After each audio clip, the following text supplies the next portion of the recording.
Today it's just me and my little whiteboard, and I want to draw you a picture that I hope will change your perspective on reading music off the grand staff.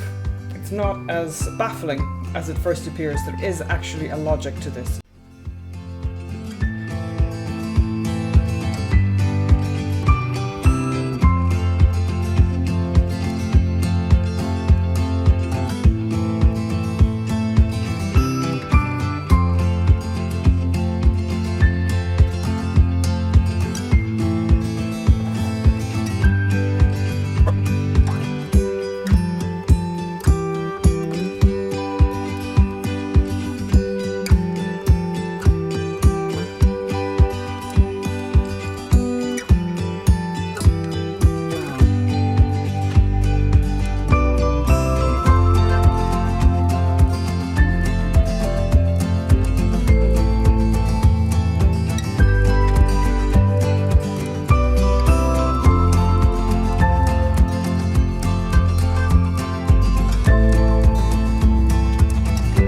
This is why the grand staff is actually the best way to represent music on the page.